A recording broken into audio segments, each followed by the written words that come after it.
Indonesia has more than 130 active volcanoes, the most of any other country on Earth. Sitting on the Pacific Ring of Fire, it's one of the most volcanically active regions in the world. My fascination with these volcanoes has brought me to East Java, a region home to some of the most extraordinary landscapes shaped by fire and time. This is my story of East Java.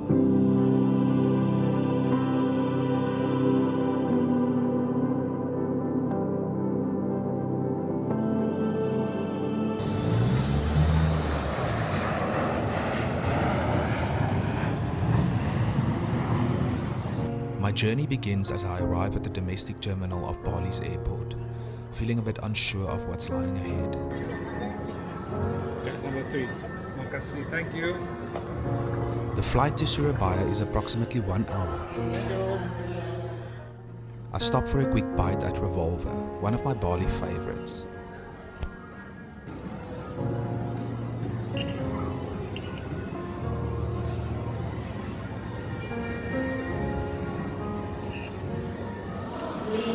I'm currently at the domestic terminal here at the Bali airport.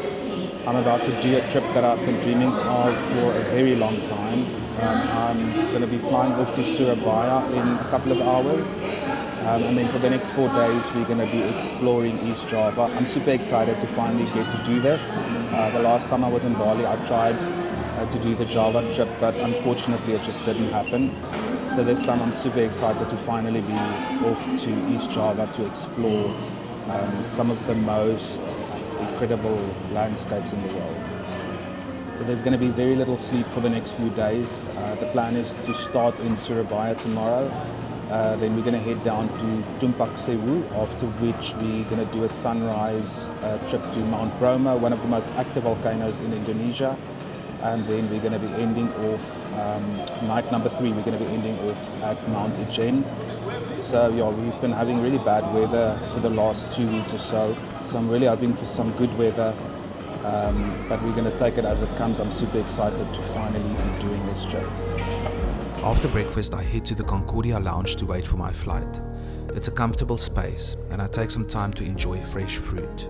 This is the final call for landing air.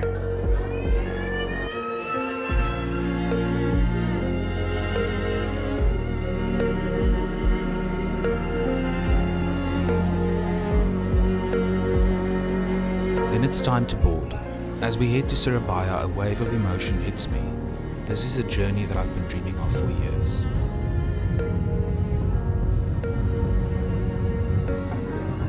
Thank you. Terima kasih.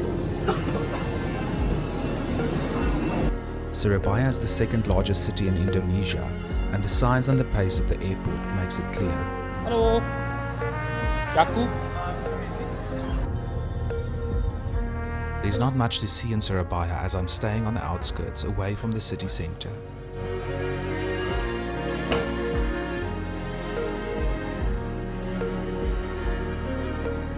I've made it to Surabaya, the gateway to East Java, and I'm super excited to be here. I've been dreaming about this for a very long time, so I am absolutely stoked to be in East Java right now. So I found this person on Instagram. He came recommended as someone that can assist you to get through Java or to do the sort of loop that I want to do. He's going to hopefully pick me up tomorrow morning at 6:30, and then we're going to head down to Tumpak Sewu, which is going to be the first stop. Tomorrow night we're going to be sleeping at some village near Mount Bromo, so this is going to be the last night of a bit of comfort before we rough it out for the rest of the trip. So yes, I'll keep you posted. Sitting down for dinner, 100 things run through my mind. But in this moment, I just have to let it go and trust the process.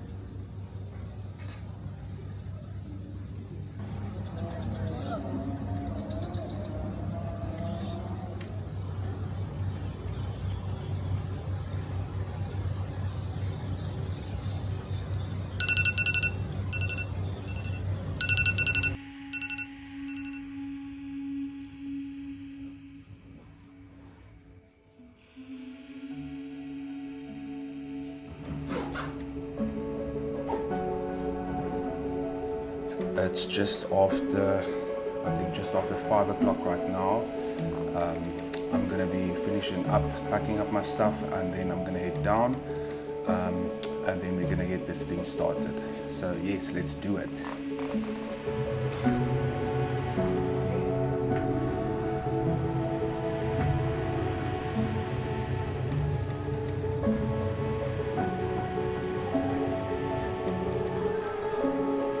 Bye, thank you. I step outside into the humid Surabaya air. Outside, the driver for the next few days is waiting, and so the journey begins. Thank you. Java feels completely different from Bali. It's more raw, more intense, it's densely populated and deeply traditional.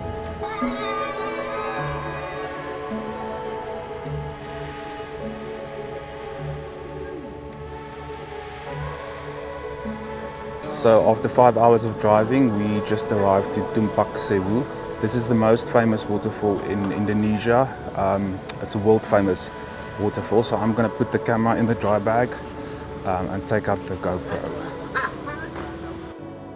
This is where I meet Adit, the guide who'll be taking us through to the end of this adventure. The first glimpse of the falls is breathtaking, but this is where the real experience begins as we descend into the gorge beneath the walls of water crashing from every side.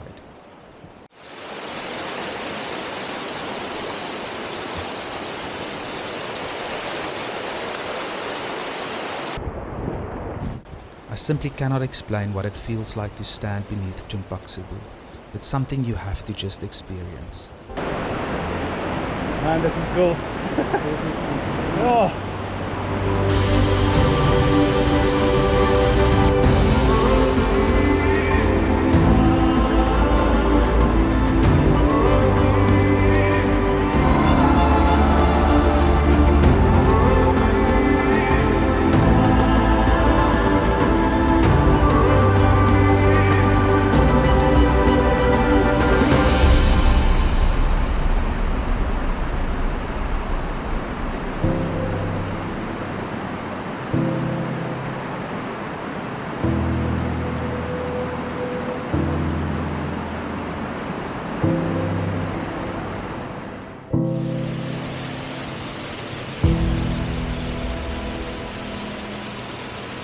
So we're done at the main waterfall. Now we're heading off to caves. Just beyond Tumpak Sewu lies Kawah Ijen, a dripping cave where water carves through the orange rock, forming natural waterfalls. Adit warned us it would be slippery. I quickly learned why. After my fall, I'm a bit more cautious, trying not to get hurt on the very first day.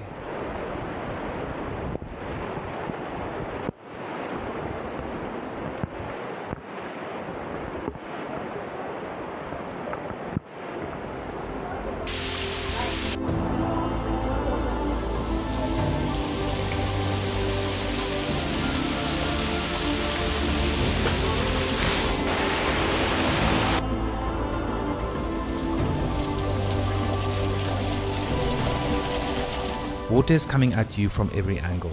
There's so much beauty all around, it's almost hard to know where to look.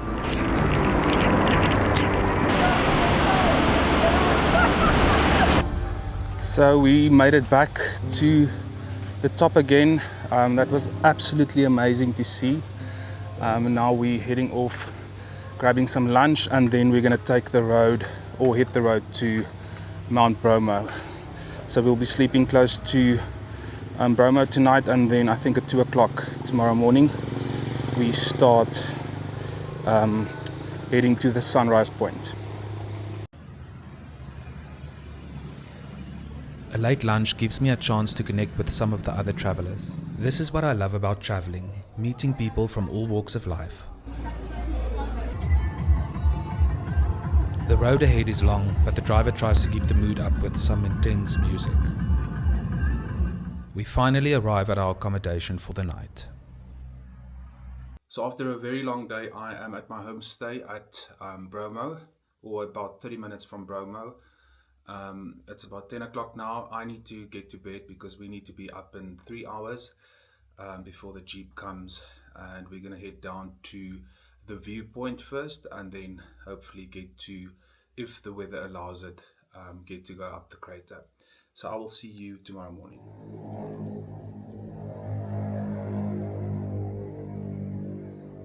Good morning. It's just before 2 a.m.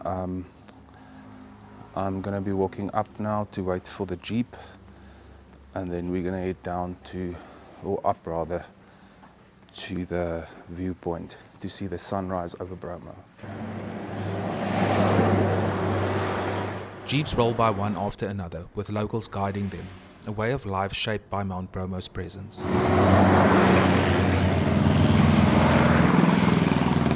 Good morning, everyone. So after this, we go to Sunrise Point. We take a jeep, 30 minutes from here. So yeah, 30 minutes. It's very bumpy after this because we will cross the desert. Oh, God, this is what we're gonna, yeah. Alright. Jalan ke jalan?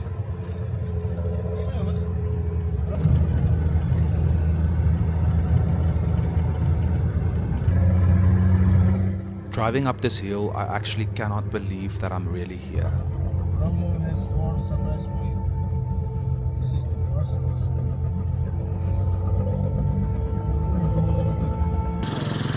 So we just took our Jeep ride to the viewpoint. Now we need to walk up. There's thousands of Jeeps. We stop for a quick coffee and to heat up a bit before we head out to the viewpoint.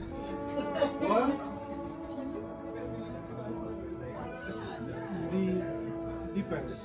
Like Buying some bread banana. It's fried banana with crumbs.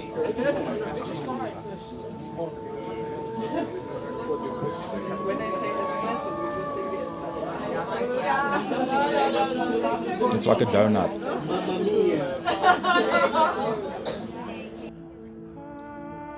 Slowly the horizon begins to glow, and there it is, Mount Bromo, still active, still smoking.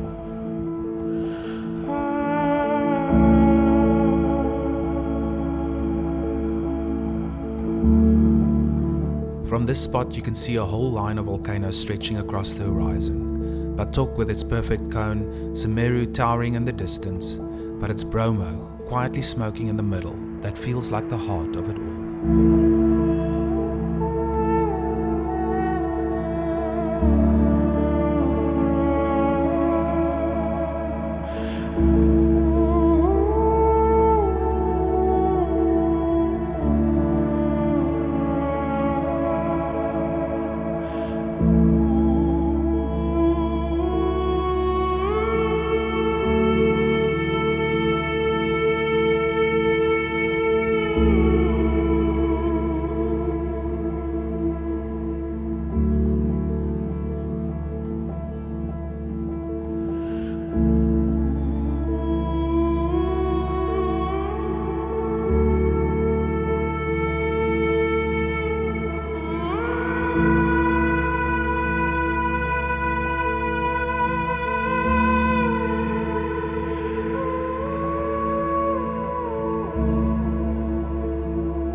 Done now at the viewpoint.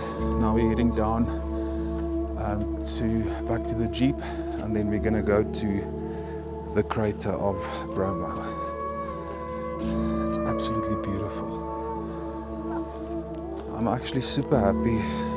The crowds aren't that bad. I thought it would be much worse, but it is very cold.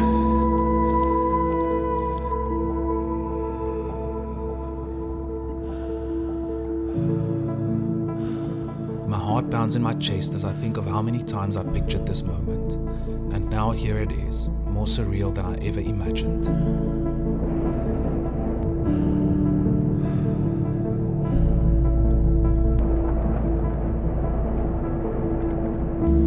Just made it to the base of Mount Bromo. They call it the Sea of Sand because of all the volcanic ash that's built up over the years.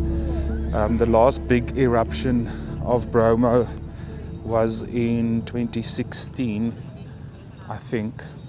And I know in the beginning of this year it also ruffled its feathers a bit. But now I think you need to walk for about an hour to get there. And then we're going to go up to the crater of the volcano. You were already on the ground.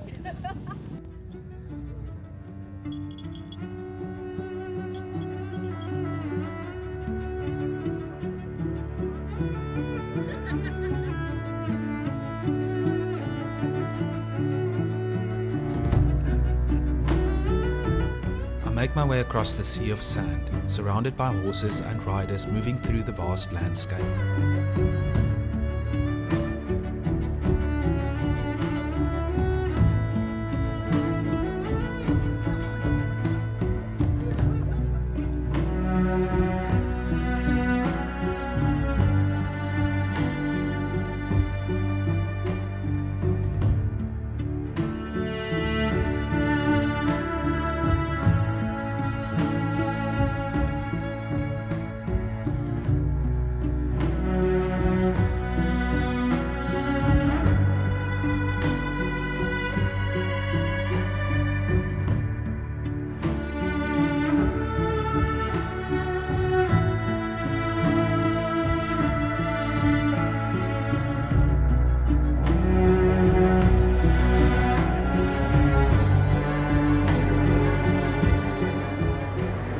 Made it to the top of Bromo.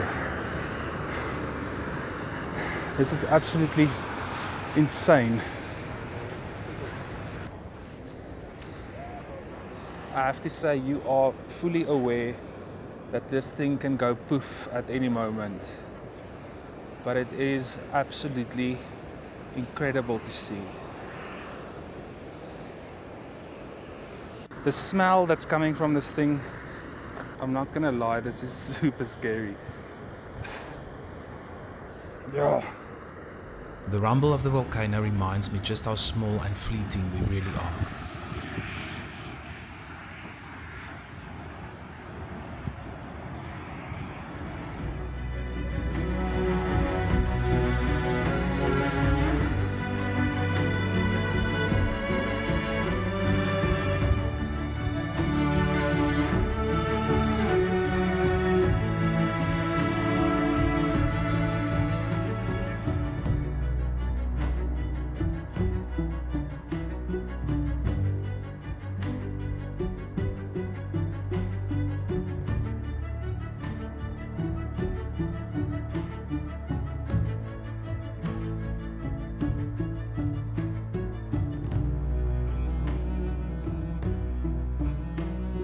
After another very long drive, we end up at our hotel near Ijen.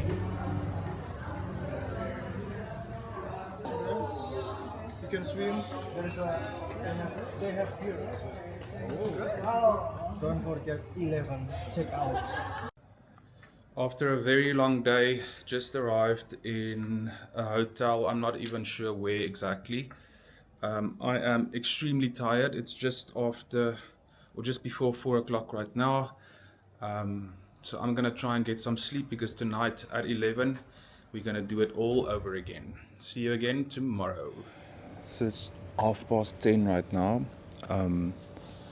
I didn't sleep much and I'm feeling it. But we need to leave at 11. I think it's going to be another 2 hours on the road, and then at around 2 o'clock we're going to start making our way up the mountain. If all goes well and we are lucky and the weather allows it, we will be going down into the crater of the volcano to see the blue lights, or the blue flames rather, and then yes, do some shots around there and then head back down, because we need to be at the harbour, or we need to head to the harbour at around 7 a.m. tomorrow morning. So yes, it's just 12 or so more hours, and then the trip is done. So I'm super excited for Ijen, but I'm also happy that today is the last one because I'm feeling it. Yes, so let's go. We just arrived to the base of Mount Ijen. I think I'm quickly gonna have some coffee, and then I think around about 2 a.m. we're gonna start the trek up the mountain. It's also refreshing, but that makes it so dangerous. If it's hot and you want something really Everyone I am chocolate. If you want Turquoise green water with turquoise green water and blue phenomenon, and also there is traditional sulfur mining. And for the elevation of Ijen volcano is 2,366 above sea level, and from the distance from the entrance to the top is 3.4 kilometers. And we will take approximately 1 hour 30 minutes to 2 hours, but depend our stamina. We start the very steep hike just after 2 a.m.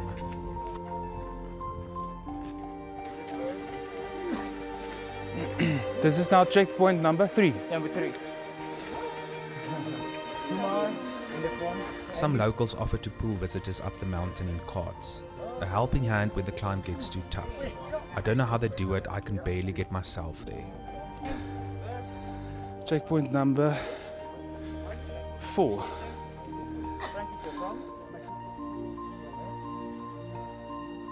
Then it was time to put on our masks. The sulfur fumes are sharp and unforgiving.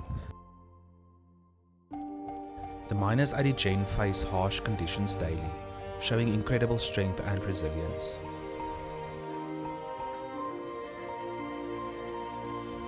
I make my way down into the crater, part of a long line of people descending.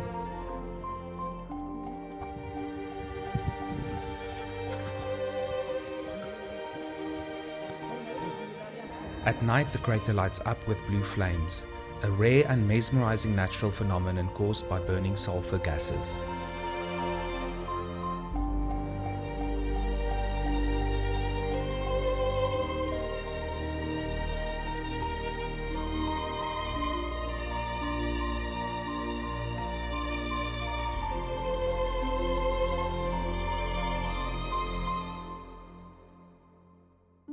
There's a lot of people here, and the smell of sulfur is absolutely crazy.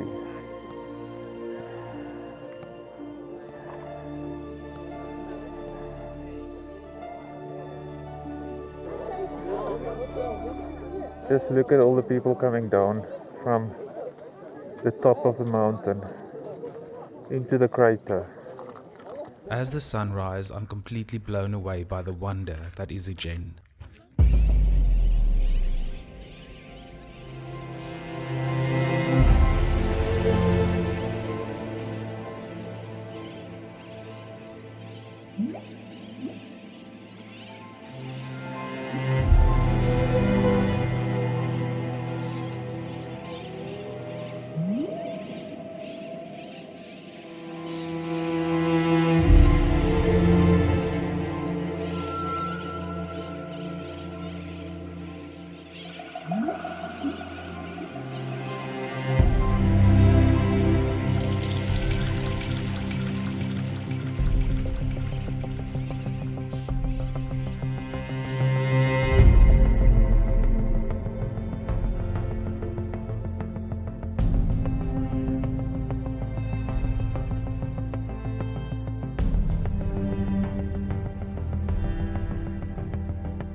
that is the end of East Java. I'm heading down now. Then we're gonna grab some breakfast with Adit, our guide, and then I need to get to the port to take the ferry back to Bali. Ijen was a bit busy, I'm not gonna lie, but it is still absolutely worth it.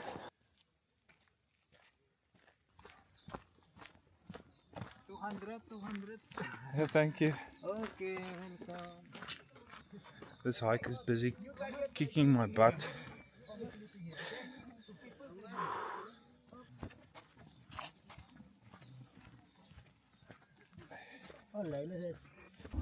After an intense 12 hours through the night and just 3 hours of sleep over 3 days, exhaustion hits me as we head towards the harbour. I mean, my camera doesn't make it.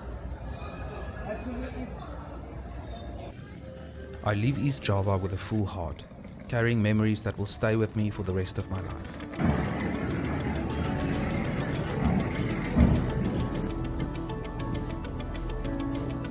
Bali comes into view and it's a welcoming sight after the adrenaline and intensity of the past few days.